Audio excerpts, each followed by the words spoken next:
There was such an obsession about anything in my world, including tracking down my parents, and I did everything I could to protect both of them in that media frenzy.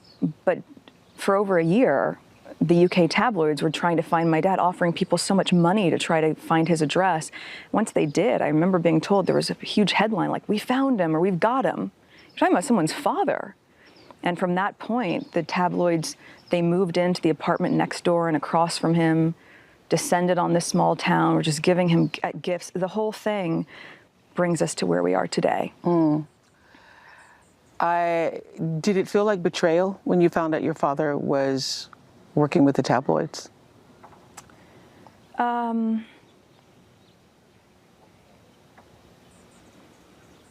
I'm just trying to decide if I'm comfortable even talking about that.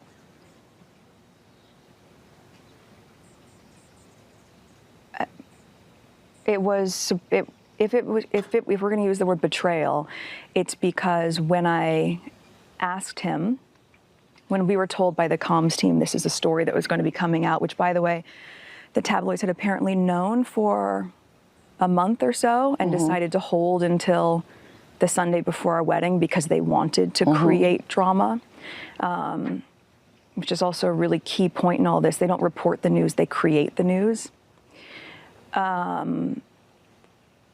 We called my dad and I asked him, and he said, "No, absolutely not." And I said, "You know, the institution has never intervened for anything for us, but they can try to go in and kill this story.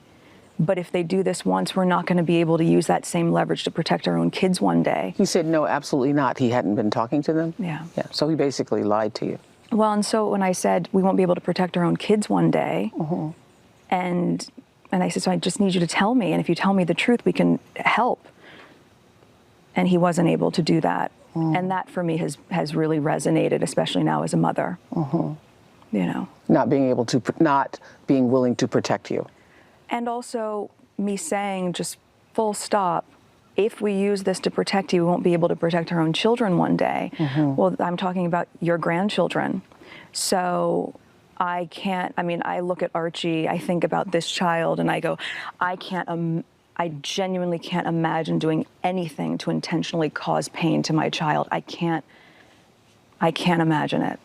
So it's hard for me to reconcile that. So your father being hunted down, it seemed like you were saying in some ways that they did this to him. So I want you to be able to clarify this, that the tabloids, the media did this to him, they hunted him, but he has a responsibility in it too. Everyone has accountability. Look, they've hunted my mom down. Right. And she didn't speak to the tabloids. You've never heard her say a word. She's remained in silent dignity for 4 years, watching me go through this. And Samantha Markle, your half-sister on your father's side, has written a supposedly tell-all book about you. What is your relationship with her? I think it'd be very hard to tell all when you don't know me. And I mean, this is a very different situation than my dad, right? When you talk about betrayal, betrayal comes from someone that you have a relationship with, right? I don't feel comfortable talking about people that I really don't know. But I grew up as an only child, which everyone who grew up around me knows. And I wished I had siblings. I would have loved to have had siblings. That's why I'm so excited to be pregnant, so that Archie has someone. It was really interesting I mean, the last time I saw her must have been at least 18, 19 years ago. And before that, 10 years before that. So you all weren't close? You didn't grow up together? No. She doesn't really know you? No, she changed her last name back to Markle I think she was in her early 50s at that time, only when I started dating Harry. So I think that says enough.